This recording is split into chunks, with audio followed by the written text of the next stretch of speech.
स्वागत है आप सभी का हमारे YouTube चैनल नर्सिंग ज्ञान कोर्स में। मेरा नाम है चंदन और आप देख रहे हैं जीएनएम फर्स्ट ईयर वालों के लिए माइक्रोबायोलॉजी से कुछ इंपॉर्टेंट फुल डिस्क्राइब क्वेश्चंस और उनके आंसर्स को। आशा करते हैं वीडियो पसंद आएगा। अगर वीडियो पसंद आता है तो हमारे चैनल को ज़रूर सब्सक्राइब कीजिए, साथ ही वीडियो को लाइक तथा अपने दोस्तों में भी ज़रूर शेयर कीजिए। दोस्तों, बहुत सारे राज्यों में जो हैं एग्ज़ाम होने वाले हैं, ठीक है। तो उसी के मद्देनज़र हम लोग जो हैं वो अभी फोकस केवल जीएनएम फर्स्ट ईयर वालों पे लगाए हुए हैं, जिनमें वैसे ही क्वेश्चंस को शामिल किया गया है जो आगामी परीक्षाओं में, ठीक है, आप लोग को बहुत ज़्यादा हेल्प देने वाले हैं, ठीक है। तो चलिए बढ़ते हैं आज के पहले क्वेश्चंस की तरफ। जैसा कि मालूम है कि हम लोग जो है माइक्रोबायोलॉजी पे अभी फोकस बनाए हुए हैं, जिसमें पिछले वीडियो में हम लोगों ने संक्रमण तक क्वेश्चंस को देखा था। साथ ही हम लोगों ने जो नमूना लिया जाता है उसमें क्या क्या एहतियात बरता जाता है, वैसे भी क्वेश्चंस को हम लोगों ने देखा था। इस वीडियो के साथ हम लोग जो है वो स्टरलाइजेशन और डिसइंफेक्शन के मेथड को देखने वाले हैं, ठीक है। विसंक्रमण और निर्जीवाणुकरण जो होता है यानी डिसइंफेक्शन एंड स्टरलाइजेशन, उसको देखेंगे, जिसमें आज का सबसे पहला जो क्वेश्चन है इससे वो है जीवाणु नियंत्रण के सिद्धांत यानी प्रिंसिपल ऑफ माइक्रोबायल कंट्रोल।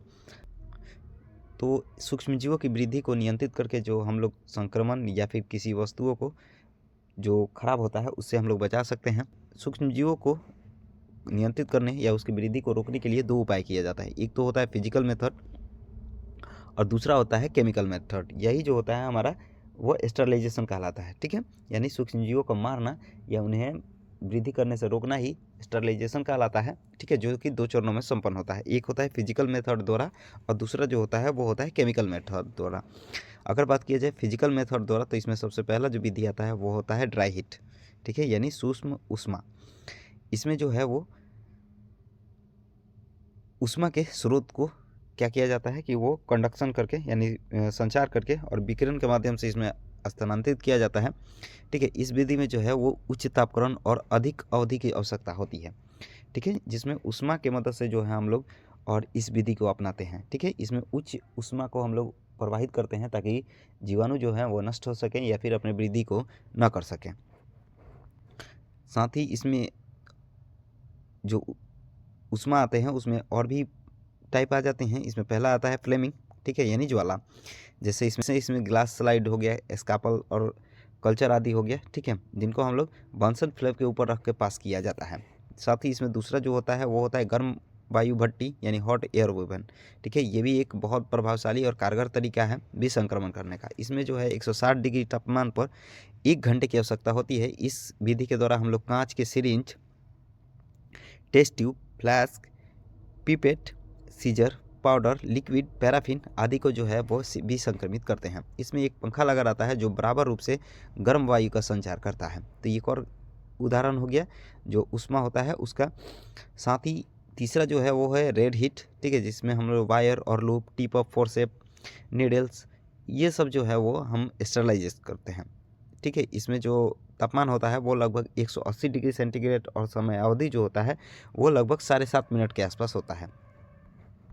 तो ये 3 विधि होती हैं जो ड्राई हीट द्वारा हम लोग फिजिकल मेथड द्वारा हम लोग स्टरलाइजेशन करते हैं, जिसमें सबसे पहला जो है वो होता है फ्लेमिंग, जिसमें हम लोग ग्लास स्लाइड, स्कापल और कल्चर ये सब करते हैं। दूसरा होता है हॉट एयर ओवन, ये सबसे कारगर तरीका है, ठीक है, जो लगभग 160 डिग्री तापमान पर 1 घंटा में ये किया जाता है, ठीक है।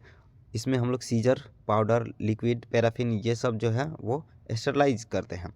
साथ ही इसमें एक और आता है रेड हीट, ठीक है, जिसमें हमारा वायर और लूप, टिप, फोर्सेप, नीडल्स, ठीक है, ये सब जो है वो स्टरलाइज करते हैं, जिसमें 180 डिग्री तापमान पर और समय जो होता है वो 7.5 मिनट रखा जाता है।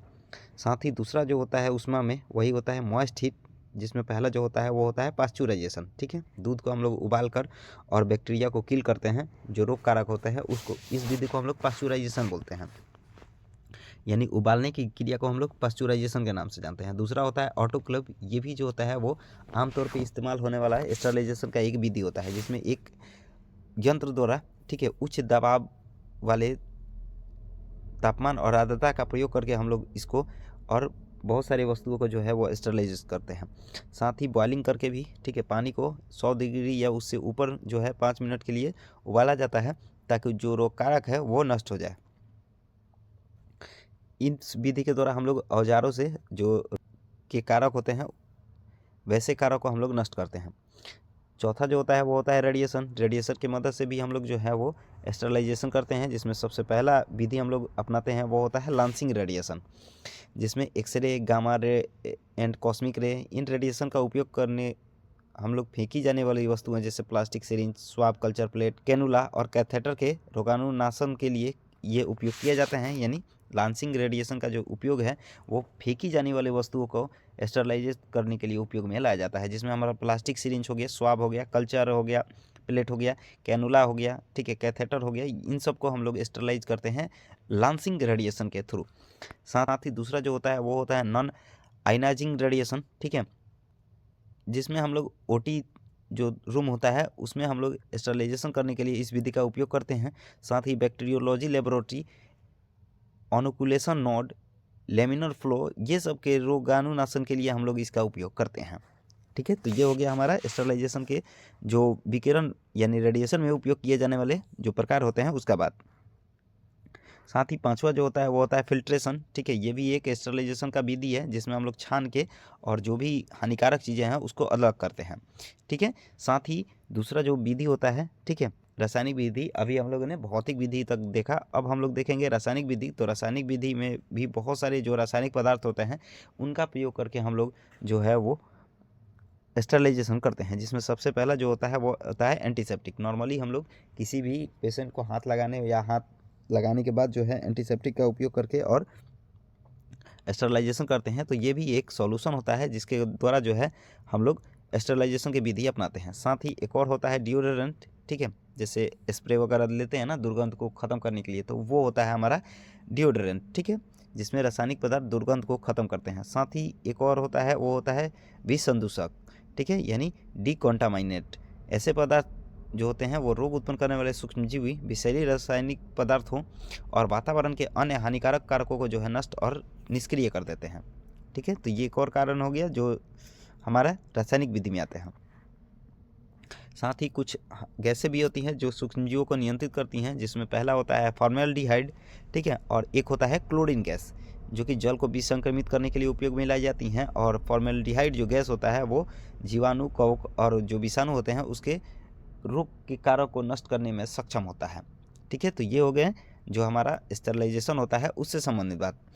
चलिए आगे बढ़ते हैं, अगला है पास्चुराइजेशन, ठीक है, यानी निर्जीवीकरण।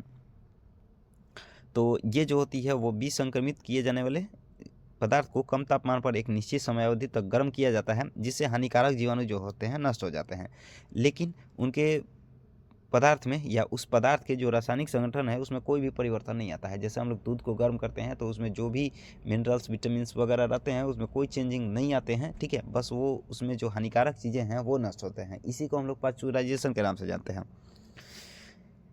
पास्चुराइजेशन में जो है वो पहला विधि अपनाया जाता है होल्डर विधि का, जिसमें दूध को जो है आधे घंटे तक 63 से लेकर 66 डिग्री सेंटीग्रेड तक गर्म किया जाता है। फिर जल्दी ही इसे 5 डिग्री तापमान पर ठंडा कर लिया जाता है। इसको हम लोग होल्डर विधि बोलते हैं। दूसरा जो इसमें विधि आता है वो होता है हाई टेम्परेचर विधि एंड शॉर्ट टाइम विधि, जिसमें दूध को लगभग 15 सेकेंड तक 72 डिग्री तापमान पर गर्म किया जाता है और फिर तुरंत इसे 4 डिग्री तापमान पर ठंडा किया जाता है। तो इसे हम लोग बोलते हैं high temperature and short time method, HTST method. साथ ही एक और आता है इस पास्चुराइजेशन की विधि में, वो होता है तीसरा अल्ट्रा हाई टेम्परेचर मेथड, ठीक है।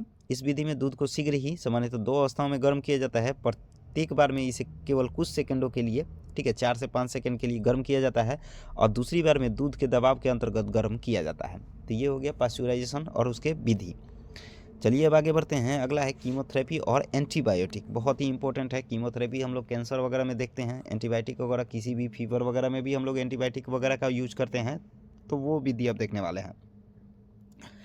तो कीमोथेरेपी जो होता है वह रासायनिक यौगिकों द्वारा बीमारियों का इलाज करना ही कीमोथेरेपी कहलाता है और सूक्ष्म जीवों की वृद्धि को रोकने तथा उन्हें नष्ट करने के लिए प्राकृतिक पदार्थ या कृत्रिम रूप से निर्मित पदार्थ एंटीबायोटिक कहलाते हैं, ठीक है। यानी रासायनिक यौगिकों द्वारा बीमारियों का इलाज करने के लिए जिस विधि का उपयोग करते हैं उसको हम लोग कीमोथेरेपी बोलते हैं। बीमार करने वाले कारक को नष्ट करने के लिए जिस रासायनिक पदार्थ या प्राकृतिक पदार्थ का उपयोग किया जाता है उसको हम लोग एंटीबायोटिक बोलते हैं। अगर कीमोथेरेपी का बात किया जाए तो ये जो होते हैं वो पहला होता है on the basis of micro organism on which they act, ठीक है, कैसे वो एक्ट करते हैं इसके अनुसार उसको बांटा जाता है। तो इसमें सबसे पहला जो होता है वो होता है एंटीबैक्टीरियल एजेंट, ठीक है, जो कि बैक्टीरिया के विरुद्ध कार्य करता है, जैसे पेनिसिलिन, एम्पिसिलिन, टेट्रामाइसिन, ठीक है, टेट्रासिलिन, सल्फोनामाइड, ये सब जो होते हैं वो एंटीबैक्टीरियल एजेंट होते हैं जो कि बैक्टीरिया के अगेंस्ट काम करते हैं, यानी बैक्टीरिया को मारने का काम करते हैं। दूसरा जो होता है वो होता है एंटी पैरासाइटिक एजेंट, जो कि पैरासाइट के विरुद्ध कार्य करते हैं, जैसे टिंडिलाजोल, इमिडाजोल, ठीक है, ये जो होते हैं वो एंटी पैरासाइटिक एजेंट होते हैं जो कि पैरासाइट के विरुद्ध कार्य करते हैं, यानी उल्टा कार्य करते हैं, मारने का कार्य करते हैं।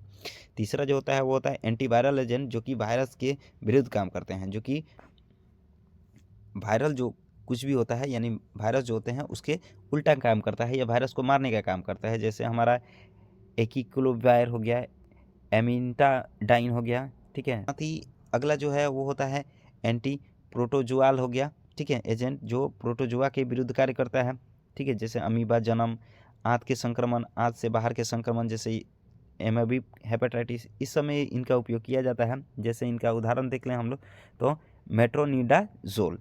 साथ ही पांचवा जो होता है वो होता है एंटी मलेरियल एजेंट, जो कि मलेरिया के चिकित्सा में उपयोग लिया जाता है, ठीक है, यानी मलेरिया के जो भी परजीवी होते हैं उसको मारने का कार्य करते हैं, जैसे क्लोरोक्विन, ठीक है, एमिडाक्विन, क्यूनोबाइसल्फेट, ठीक है, ये सब जो होते हैं वो एंटी मलेरियल एजेंट होते हैं।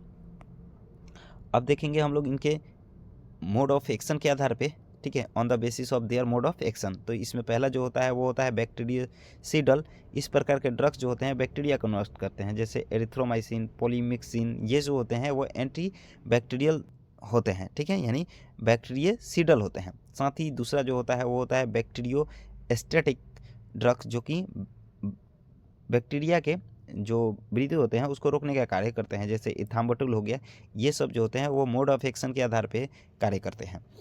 साथ ही अगला जो है on the basis of their site of action, ठीक है, यानी एक्शन के आधार पे साइट जहाँ पे होता है उस साइट पे क्या एक्शन लेते हैं उसके आधार पे। तो इसमें पेनिसिलिन हो गया, सिफ्लास्पोर हो गया, तो ये जो होते हैं वो कोशिका भित्ति पर डायरेक्ट कार्य करने का कार्य करती हैं।